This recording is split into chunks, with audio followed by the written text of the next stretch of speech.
뉴델리 TV 시청자 여러분 안녕하십니까?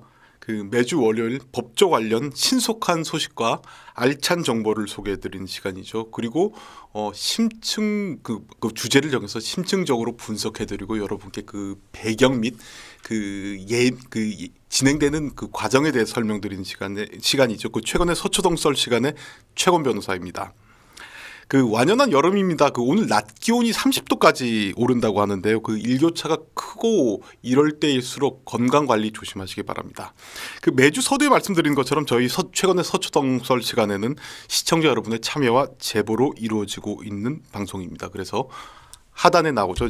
주제로 다뤄주길 희망하시는 내용이 있으시거나 저희에게 제보해 주실 내용이 있으시면 메일 보내주시면 감사하겠습니다. 그리고 아래 메일은 제 개인 메일입니다. 그래서 여러분께서 조금 조심해서 다뤄주기를 원하신다던가 비밀 유지를 원하신다면 제 개인 메일로 보내주셔도 상관없겠습니다.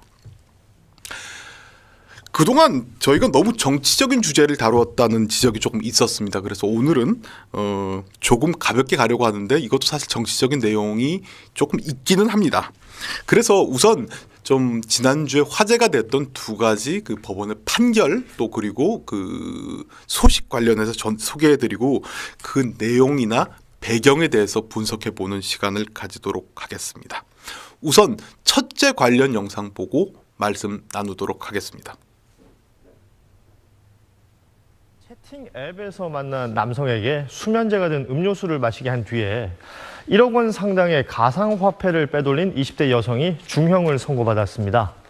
수원지방법원은 강도 상해, 협박 등 혐의로 기소된 20대 A씨에게 징역 5년을 선고했습니다.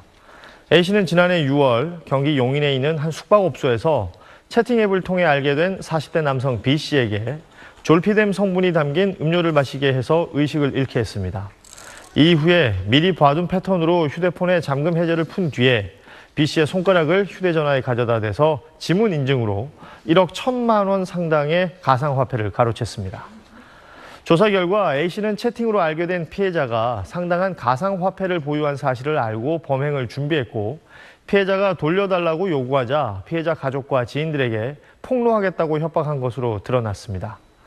재판부는 A씨가 과거 소년보호 처분을 받은 전력이 있음에도 잘못된 행동과 습관을 고치지 않고 범행을 또 저질렀다면서 이 수사 초기 허위 진술을 해서 피해자를 무고하고 또 수사에 혼선을 줬다고도 얘기하며 양형 이유를 밝혔습니다. 관련 영상 보셔서 아시다시피 지금 졸피뎀을 먹이고 가상화폐를 훔쳐간 사건입니다.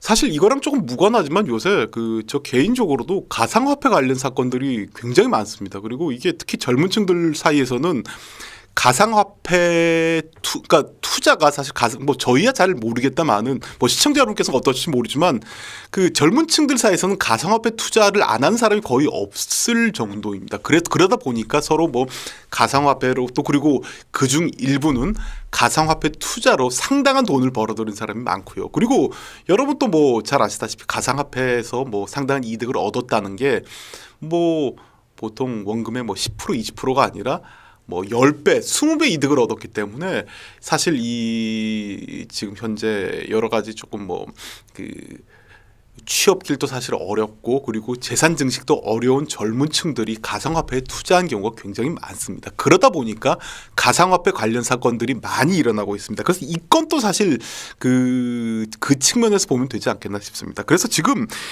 이 사건을 보니까 이렇게 돼 있습니다. 제가 이 사건에 대해서 조금 분석을 해보고 좀 조사를 해봤는데 두 사람이 A 씨는 40대 기혼 남성이고 가해자 A 씨는 20살입니다. 20살 이 두 분이 스마트폰 채팅 앱으로 만나게 됐습니다. 왜 두 분이 기혼자가 이 스마트폰에 있는 채팅 어플을 했는지는 잘 모르겠다마는 하여튼 두 분이 그렇게 해서 만났습니다. 근데 얘기를 하다 보니까 이 40대 피해자가 가상화폐로 상당한 돈을 벌었다는 사실을 이 20살짜리 가해자가 알게 됐습니다. 그러자 원래 이 20살짜리 가해자는 A 씨에게 성매매를 하자 이렇게 제안을 했습니다. 근데 이 피해자 입장에서 사실 뭐가 조금 좀 미심쩍기도 하고 그리고 여러 가지 좀 전반적으로 좀 흔히 말해서 조금 이상한 생각을 하는 것 같아서 좀 겁이 난 나머지 이 제안을 거절했습니다. 그러니까 성매매 제안을 거절하니까 이제는 이 가해자는 이제 그 피해자에게 술 한잔 하자 이렇게 얘기를 했습니다. 그러니까 이 남자는 뭐 그래 술 한잔 정도는 괜찮겠다고 술을 마셨는데 이 술을 마시면서 살짝 이 남자의 잔에다가 졸피된 약물을 섞어서 흔히 말해서 기절을 시켰고 그리고 그 기절한 사이에 그 자신이 이렇게 봐뒀던 요거 그 스마트폰 인식 장치를 이용해서 스마트폰을 열어서 이 남자가 보유하고 있던 가상화폐를 자신의 계좌로 이체시킨 사건입니다. 근데 당연히 남자가 이제 그 기절하다 깬 다음에 이 여자한테 아니 왜 내 걸 왜 뺐냐 돌려달라고 항의를 하니까 이 여자는 오히려 네가 뭐 성매매하려고 나를 만난 거 아니냐 너 자꾸만 돈 달라고 하면 성매매한 사실을 폭로하겠다고 협박까지 했습니다. 그래서 지금 이거 관련해서 강도 상해 및 협박 혐의로 기소가 되었고 징역 5년이란 중형이 선고되었습니다. 이게 실제로 그렇습니다. 그러니까 여러분도 아시다시피 졸피뎀은 보통 흔히 말해서 데이트 약물이라고 합니다. 그 미국 같은 데서는 그러니까 흔히 말해서 남성이 여성을 뭐 술을 먹이고 뭐 가늠할 의도로 술을 먹일 때 보통 졸피뎀을 먹인다고 하는데 이게 졸피뎀이 데이트 약물이라고 하는데 그 흔히 말해서 의식을 잃게 하고 좀 뭐 인사불성 상태로 만드는 약물입니다. 그래서 이 졸피뎀 약물을 먹이고 실제로 뭐 간음을 하는 경우도 있었고요. 그래서 뭐 여러분도 아시다시피 그런 혐의로 그런 이유로 강간 혐의로 좀 처벌받은 분들도 많은데 이제 남녀가 바뀌었습니다. 그래서 이 경우는 뭐 실제로 많은 분들이 이렇게 생각하실 수도 있을 것입니다. 뭐 아니 실제로 뭐 어떻게 뭐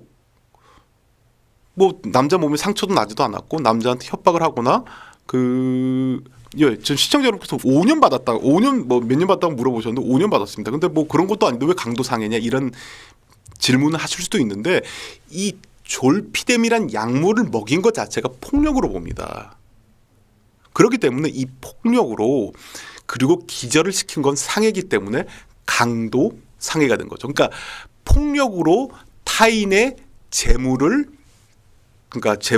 탈취하고 그리고 피해자한테 상해를 입혔기 때문에 강도 상해죄가 성립이 되고 그리고 돌려달라고 항의하자 네가 성매매를 했다고 가족들한테 알리겠다는 사실은 협박이기 때문에 강도 상해 및 협박으로 기소가 돼서 1심에서 징역 5년이란 중형이 선고됐습니다. 여러분도 아시다시피 사실 그 실제 이런 뭐 재산 범죄 같은 경우에 이렇게 중형이 선고되는 경우가 사실 그렇게 흔치가 않은데 이 경우는 그 죄질이 굉장히 안 좋습니다. 그리고 의도적으로 이 여자분께서는 의도적으로 남성의 가상화폐를 훔치기 위해서 의도적으로 접근했고 그리고 성매매도 제안했다가 거절당하니까 돈을 갈취할 의사로 졸피뎀이라는 약물을 먹이고 빼갔고 그리고 또 여러 가지 항의를 하자 정당한 항의를 하죠. 항의를 하니까 이게 예를 들어서 만약에 가족들에게 알리겠다고 사실 왜냐하면 이 피해자 입장에서도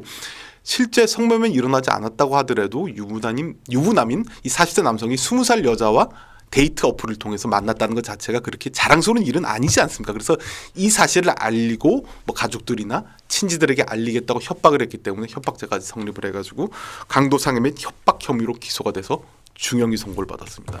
그렇습니다. 지금 실제로 여기 시청자분께서 뭐 이런 글도 하셨는데 그 졸피뎀이 구하기 쉬운 거였구나. 실제로 그렇습니다. 그러니까 이게 우리나라 약물 관리가 그렇게 그 흔히 말해서 그러니까 엄격하게 이루어지고 있지 않기 때문에 졸피뎀이라던가 하다못해 조금 뭐 마약 성분이 든 음료 같은 걸 먹여서 강간을 하거나 아니면 뭐 재산을 갈취한 경우도 굉장히 많습니다. 실제로 굉장히 많습니다. 그래서 뭐 실제로 그리고 졸피뎀 투여 잘못하면 죽을 수도 있고요. 그래서 졸피뎀이나 그런 약물을 먹으면 기절을 하거나 신체 이상이 발생하는데 이건 우리 법원에서 상해로 봅니다. 그렇기 때문에 강도 상해가 성립했고 중형이 선고된 것입니다. 근데 사실 이거 관련해서 제가 좀 두 가지 점에 대해서 좀 주목을 하고 있는 게 그렇습니다. 그래서 저희가 예전 이 시간에도 다뤘지만 이 성 관련 범죄는 그러니까 모르겠습니다. 이 특히 그전 여성 단체에서는 남성이 가해자고 여성이 피해자라는 이 흔히 말해서 등식대로 이렇게 해서 뭐 남성을 잠재적 피해자고 여성은 받아야 될 피해자라고 얘기를 하고는 있는데 실제로는 그렇지도 않습니다. 그리고 오히려 이런 현상을 악용하는 여자들도 많습니다. 그래서 이분 같은 경우 A 씨 같은 경우에도 네가 성매매를 했다고 하지도 않았음에도 불구하고 성매매를 했다고 알리겠다고 협박을 한 것입니다. 그리고 두 번째 문제되는 건 사실 가상화폐 관련입니다. 그래서 제가 아까 설명드렸다시피 저도 지금 가상화폐 관련해서 하고 있는 사건들도 꽤 있고요. 그리고 상담하는 것도 너무 많습니다. 그리고 가상화폐 같은 경우에는 그 흔히 말해서 등락폭이 굉장히 크기 때문에 주변에서도 뭐 가상화폐 투자해서 뭐 수십 배 이득을 받았던 사람도 있고요. 그리고 흔히 말해서 쪽박을 찼다는 사람도 있습니다. 그 여러분도 아시다시피 뭐 최근에 루나 테라 사건에도 알다시피 멀쩡하던 사실 그 가상화폐가 하루아침에 휴지 조각이 된 경우도 있고 그리고 몇 개월 사이에 뭐 수십 배 이득을 얻는 사건도 있고 이렇기 때문에 많은 사람들이 이 가상화폐에 대해서 투자를 하고 특히 젊은 층들이 투자를 하고 가상화폐 관련 범죄가 많이 일어나고 있습니다.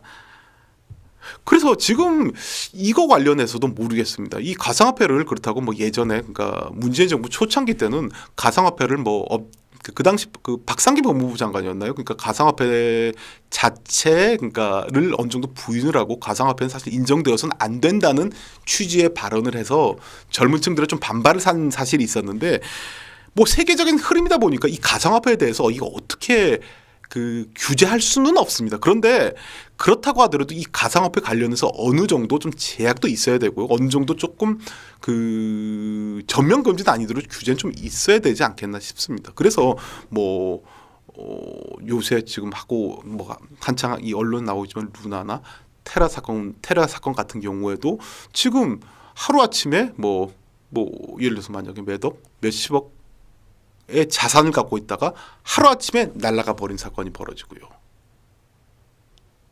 그래서 이거 관련해서도 저도 뭐 주변에서 만약에 이 루나 테라 사건과 관련해서 뭐 이 흔히 말해서 뭐 누구를 처벌할 수 있냐 이런 질문도 많이 받기도 했고 실제로 그 루나 테라 사건으로 피해를 입은 피해자들이 이 루나 테라 그러니까 가상화폐를 만든 당사자 및 운영자들에게 뭐 사기 등 혐의로 고소를 했다고 하는데 사실 처벌받기도 쉽지가 않습니다. 모르겠습니다. 제가 구체적인 내용을 좀 봐야 되겠지만 뭐 예를 들어서 부당하게 원금 보장 약정을 했다던가 아니면 그 부당하게 이익을 뭐 예를 들어서 만약에 뭐 여기 투자를 하면 이익을 뭐 몇 배를 보장한다는 약정이 있었으면 모르건데 그런 약정 없이 단순히 투자만 권유를 했다고 한다면 이거를 그 투자를 잘못했다는 이유만으로 손실을 봤다는 이유로 이 투자를 받은 사람을 처벌할 수도 없거든요. 그리고 이 루나테라 그 운영자나 이 만든 사람이 이 사건으로 인해서 막대한 이득을 보았다면 모르겠는데 또 그것도 아닌 이상은 이분들을 사실 처벌할 수 있는 방법은 현재는 보이지 않습니다. 물론 뭐 여러 가지 세부적으로 보면 이분이 뭐 세금을 포탈했다던가 아니면 그 과정에서 아까 말씀드렸다시피 뭐 조금 뭐 기망이 있었다던가 부당하게 뭐 수익 약정을 했다던가 그러면 모르지만 그런 사정이 없으면 처벌하기가 쉽지가 않습니다. 그렇기 때문에 이 가상화폐 투자 같은 경우에도 굉장히 좀 조심해서 해야 되고요. 그리고 모르겠습니다. 이건 제가 말씀드릴 건 아니지만 모든 전 재산을 뭐 올인한다던가 이런 건 조금 위험하지 않나 싶습니다. 그리고 그 과정에서 여러 가지 범죄도 많이 일어나고 있고요. 그리고 이런 경우도 있습니다. 가상화폐 같은 경우에도 실제로 그러니까 뭐 예를 들어서 만약에 구입해주겠다고 했는데 가상화폐는 구입해주지 않고 다른 명목으로 사용한 경우 이게 전형적인 사기고요. 제가 하고 있는 사건도 그런 사건이 있습니다. 그 다른 명목으로 소비한 사건도 있고 가상화폐를 예를 들어서 만약에 뭐 구입해주겠다고 하면서도 구입했다고 여러 가지 찍었는데 구입해달라고 하는 사람들이 그 분야에 대해서 잘 모르니까 가짜로 구입해준 것처럼 하고 뭐 흔히 말해서 잠수를 탄 분들도 있고요. 그러니까 이 부분에 대해서는 그래서 저희가 조금 한번 좀 조심해야 되고 이 가상화폐 관련 범죄가 앞으로도 지금 어떻게 번져 나갈지 모르고 있습니다. 그리고 그렇기 때문에 이 가상화폐 관련해서 여러분께서도 조금 많은 시청자 여러분께서도 가상화폐 관련해서 만약에 그 투자를 하시거나 좀 관심이 있으신 분들 같으면 조금 조심해서 하셔야 될 필요가 있지 않겠나 싶습니다. 여기 지금 보면 그 질문들이 있습니다. 그래서 지금 루나 대표 구속하나요? 근데 이게 지금 사실 좀 그렇습니다. 피해자들은 많고 하루아침에 전 재산을 날린 분들도 많은데 딱히 지금 모르겠습니다. 제가 지금 그러니까 확인된 바로는 딱히 처벌하기는 쉽지 않아 보입니다. 왜냐하면 보통 사기죄로 처벌하기 위해서는 만약에 그러니까 이 대표가 피해자들을 기망하고 속여서 부당한 이득을 받고 자기가 재산상 이익을 취해야 되는데 이 딱히 기망했다는 사정이 보이질 않습니다. 그리고 투자자들 입장에서도 그러니까 이렇게 봅니다. 기망한 것이 아니라 내가 흔히 말해서 이익을 볼 수도 있고 손해를 볼 수 있다는 점을 인지하면서 그러니까 네가 너 위험 부담으로 투자한 것이 아니냐 이렇게 보기 때문에 사기죄로 보기에도 조금 쉽지가 않습니다. 그래서 여기 지금 보면 그 닥터 두꺼비 분께서 말씀하셨는데 한국은 죄형 법정주의래 가지고 실제로 그렇습니다. 그래서 아무리 도덕적으로나 뭐 흔히 말해서 그 조금 뭐 여러 가지 점에서 좀 부적절한 행동을 했다던가 뭐 그렇다고 하더라도 법에 규정되지 않은 이상 법에 그러니까 처벌 규정이 없는 한 처벌할 수는 없습니다. 그리고 이 처벌 규정 자체가 여러분도 아시다시피 국회 본회의를 통과해야 되기 때문에 이 속도에 비해서 따라가지를 못하고 있습니다. 그렇기 때문에 이런 법의 공백 상태가 생기게 됩니다. 그래서 지금 모르겠습니다. 그래서 지금 방송하신 분 검사인가요, 경찰이신가요? 아니, 좀 변호사입니다. 그래서 하여튼 그렇습니다. 그래서 쉽지가 않기 때문에 이 부분에 대해서 여러분께서 우선 뭐 관련 법규가 제정되거나 뭐 규제가 지금 하기 전에는 여러분께서 좀 조심하셔야 될 필요가 있지 않나 싶습니다. 그리고 모르겠습니다. 이 프로를 시청하시는 분들의 연령대를 잘 모르겠지만 이 사실 데이터 어플 같은 거는 예전에도 있었습니다. 그래서 저희도 그러니까 변호사들도 데이터 어플 관련한 그 구조에 대해서 어느 정도 아는 이유 중에 하나가 데이터 어플 관련해서 여러 가지 범죄가 많이 일어났고 실제로 그런 사건을 취급했기 때문에 이 데이터 어플이 사실 범죄의 온상입니다. 그렇기 때문에 이 데이터 어플을 이용하는데도 뭐 꼭 여성분만이 아니라 남성분들도 좀 조심해서 이용하셔야 되고 그리고 만약에 이용하신다고 하더라도 이 데이터 어플을 통해서 알게 된 분들이랑 뭐 만남을 가진다던가 아니면 좀 가까워진다는 거는 극히 조심하셔야 될 필요가 있습니다. 그렇습니다. 그래서 오늘은 뭐 우선 가볍게 이 주제로 다뤄봤고요. 이 부분에 대해서도 저도 사실 이 가상화폐 관련 범죄에 대해서 좀 많이 다루고 있고 또 관심도 가지고 있기 때문에 이 관련해서 또 제가 알기로는 뉴델리 TV 시청자 여러분께서도 좀 젊은 분들도 많으신 걸로 알고 있기 때문에 이 부분에 대해서도 앞으로 또 재미있는 소식이 있으면 여러분께 또 전달해드리는 시간을 가지도록 하겠습니다.